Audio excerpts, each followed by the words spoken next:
വസു വ്ലോഗ്സിൻ്റെ പുതിയൊരു വീഡിയോയിലേക്ക് സ്വാഗതം. നമ്മളിത് തയ്യാറാക്കാൻ പോകുന്നത് ഓട്ടടയാണ്. ഇതിനായിട്ട് വാഴയില മുറിച്ച് കഴുകി വൃത്തിയാക്കി ഇവിടെ എടുത്ത് വെച്ചിട്ടുണ്ട്. അതിലേക്ക് നമ്മൾ തയ്യാറാക്കി വെച്ചിരിക്കുന്ന മാവ്, അതായത് ഗോതമ്പ് പൊടിയിൽ ഉപ്പും വെള്ളവും ചേർത്ത് നല്ലതുപോലെ കുഴച്ചെടുത്ത മാവ് ഇതിൽ പരത്തി കൊടുക്കണം.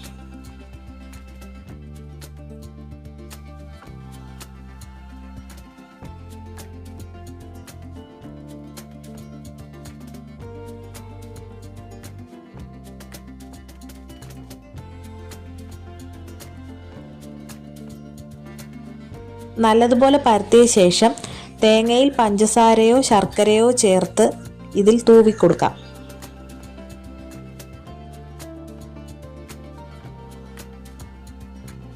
ഇതിന് ശേഷം വാഴയില മടക്കിയെടുക്കാം. ഇനി അടുപ്പ് കത്തിച്ച് ദോശക്കല്ലോ അല്ലെങ്കിൽ ചുവട് കട്ടിയുള്ള ഏതെങ്കിലും പാത്രമോ വെച്ച് കൊടുക്കാം.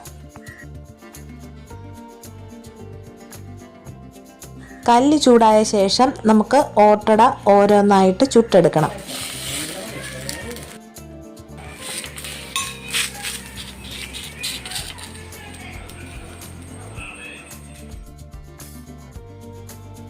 ഓട്ടട തിരിച്ചും മറിച്ചും ഇട്ട് നല്ലതുപോലെ പൊള്ളിച്ചെടുക്കണം.